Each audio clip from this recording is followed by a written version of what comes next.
Kredit xalqni rivojlantiradimi? Yo'q. Davlatlarga qarang, ularni qanday boshqarishadi, ularga qarz berishadi. Davlat bu pullarni banklarga yo'naltiradi. Banklar kimga beradi? Xalqqa.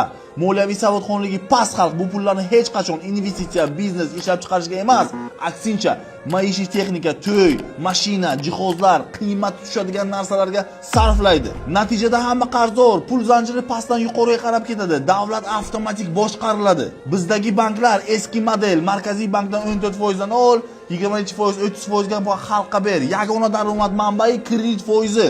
Nega ular fond, IPO, asset management qilishmaydi? Chunki bizda katta kompaniyalar yo'q, IPO yo'q, bozor rivojlanmagan, kadrlar yo'q. Pul qayerga ketmoqda? Biz kredit olib boshqa davlatlardan telefon, mashina, televizor va boshqa narsalarni sotib olyapmiz. Pul tashqariga chiqib ketyapti.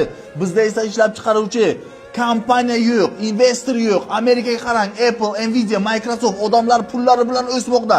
Kompaniyalar boyimoqda, odamlar ham ulardan foyda olyapti.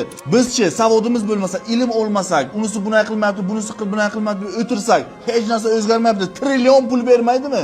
Xalq uni qanday boshqarishni bilmasa, hech narsa o'zgarmaydi.